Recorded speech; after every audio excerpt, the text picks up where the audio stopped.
आइए हम आपको बताने जा रहे हैं टेम्प्रोरी खाली करने के बाद चालान रिसिप्ट कैसे डालें ऑटोमेशन में।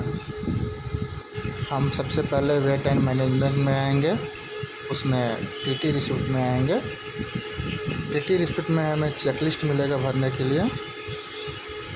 एक एक करके चेकलिस्ट को सेलेक्ट करेंगे और ऐड चेकलिस्ट करेंगे। उसमें जाने के बाद चेकलिस्ट को ऑल सेलेक्ट कर देंगे। उसके बाद ड्राइवर नेम और आरओ स्टाफ नेम डालेंगे। आरओ स्टाफ नेम डालने के बाद हम सेव पे कर देंगे। उसमें आपको चेकलिस्ट में डन लिखा आएगा स्टेटस, चेकलिस्ट स्टेटस में। फिर दूसरा कर देंगे, दूसरा के लिए सेम प्रोसेस रहेगा। उसके बाद हम आएंगे प्रोसेस डिलीवरीज में। उसमें हमारा चैम्बर बाई चैम्बर खुल के आता है।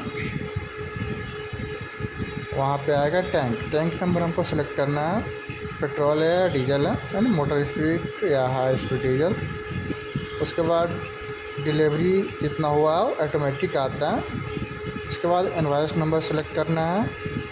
उसके बाद हमें चैम्बर को खोलना है। चैम्बर खोलने के बाद हमें दिखेगा आप कितना चैम्बर खाली किया वो दिखेगा। वहाँ चैम्बर सेलेक्ट करना है। जैसे MS 1 नंबर और 2 नंबर में था, 2 चैम्बर में। चैम्बर का शॉर्टेज में 0 डालना है, अगर शॉर्टेज है तो शॉर्टेज डालना है। उसके बाद चैम्बर डेंसिटी डालना है जो आप टेम्प्रोरी से एकत्रित किए हैं, और चैम्बर टेम्परेचर।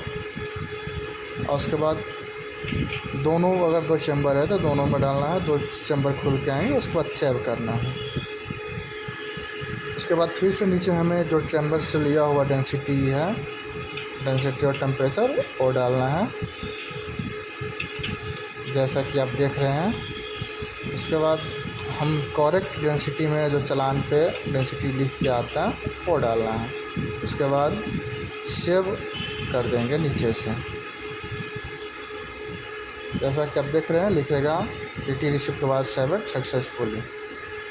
सेम प्रोसेस फिर से जाएंगे प्रोसेस डिलीवरीज में, और दूसरे प्रोडक्ट का भी वैसा करेंगे जैसा हमने पहले वो किया है।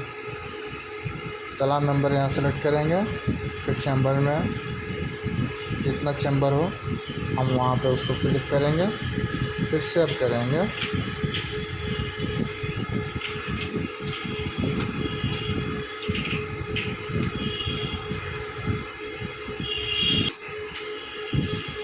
फिर से नीचे से हम वहाँ पे डेंसिटी डालेंगे चालान का, और उसके नीचे टेम्प्रोरी से लिया गया डेंसिटी, और फिर सेव करेंगे। सेव करने के बाद आपको फिर से दिखाई दे देगा